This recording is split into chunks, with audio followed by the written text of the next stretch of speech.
இன்னைக்கு மீன் எப்படி வறுக்கிறதுன்னு நான் சொல்றேன் பாருங்க. மீன் வறுக்கிறதுக்கு முதல்ல மசாலா எப்படி சேர்க்கறதுன்னு பார்த்துக்கிறோம். முதல்ல மிளகாத்தூள், தனி மிளகாத்தூள் தான், வேற எதுவுமே கலக்காத தூள், தனி மிளகாத்தூள் தான் போடணும். வேற எதாவது கலந்த தூள்லாம் போட்டால் நல்லா இருக்காது. இந்த தூள் இதோட மீன் கவுச்சி அடிக்கும்ல, கொஞ்சமாக மஞ்சத்தூள், உப்பு நமக்கு தேவைக்கு எவ்வளோ வேணுமோ உப்பு போட்டுக்கணும்.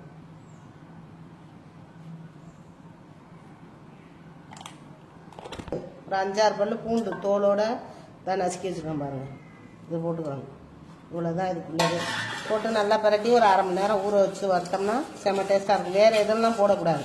இஞ்சி அரைச்சது அது இதெல்லாம் போட்டால் நல்லா இருக்காது. இப்படி மீன் வறுத்து சாப்பிட்டு பாருங்கள், நல்லா டேஸ்ட்டாக இருக்கும். இப்படி தான் வறுக்கணும். நாங்களாம் அப்போலேருந்து இப்படி தான் வறுப்போம். வேறு எதுவும் போட மாட்டோம். இப்போ சரி ஒரு 1/2 மணி நேரம் ஊற வச்சுட்டு வறுத்தோம்னா இதுவே நல்ல டேஸ்ட்டாக இருக்கும். சிம்மில் வச்சு வறுக்கணும். எப்போவுமே ஃபஸ்ட்டு எண்ணெய் கொதிக்கிற வரைக்கும் தான் அடுப்பு இதாக இருக்கணும், ஹையில் இருக்கணும். அடுப்பு எண்ணெய் காஞ்சிருச்சுன்னா போட்டு கொஞ்சம் லைட்டு மீடியமாக வச்சு வறுத்தா நல்லாயிருக்கும். அவ்வளோதான் பாருங்கள். இதான் பரட்டுறது ரொம்ப ஈஸி தான். அவ்வளோதான். காரம் வேணுங்கிற கூட போட்டுக்கலாம், குறைச்சி வேணுங்க குறைச்சி போட்டுக்கலாம். இது நாங்கள் மீடியமாக காரம் போட்டுக்கோம்.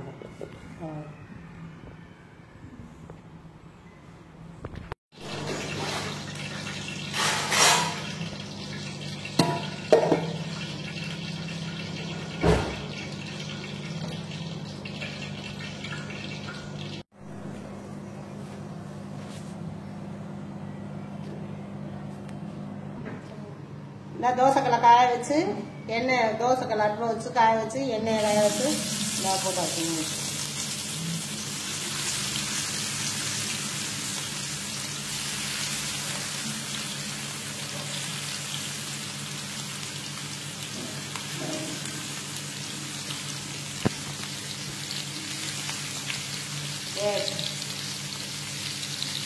அடுப்பை கொஞ்சம் மீடியம்லாம் வச்சுக்கணும். எண்ணெய் காயிற வரைக்கும் நான் அடுப்பு ஹையில் இருக்கணும். இது மீடியம் தான் இருக்கும். இதை ஒரு பக்கம் வந்துட்டு திருப்பி விடும்.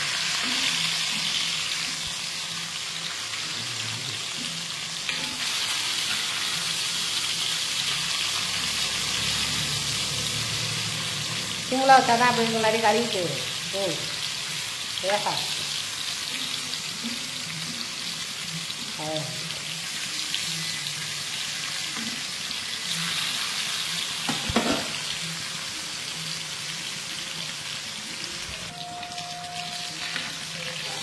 இரண்டு சைடுலேயே வரும்.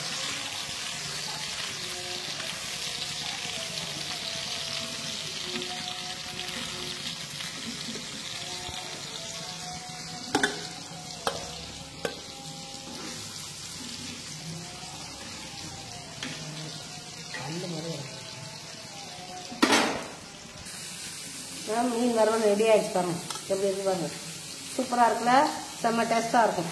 இது ஒன்றும் பெரிய வேலையெல்லாம், ஈஸி தான். இங்கே பாருங்க ரெடி இருக்கும் பாருங்க.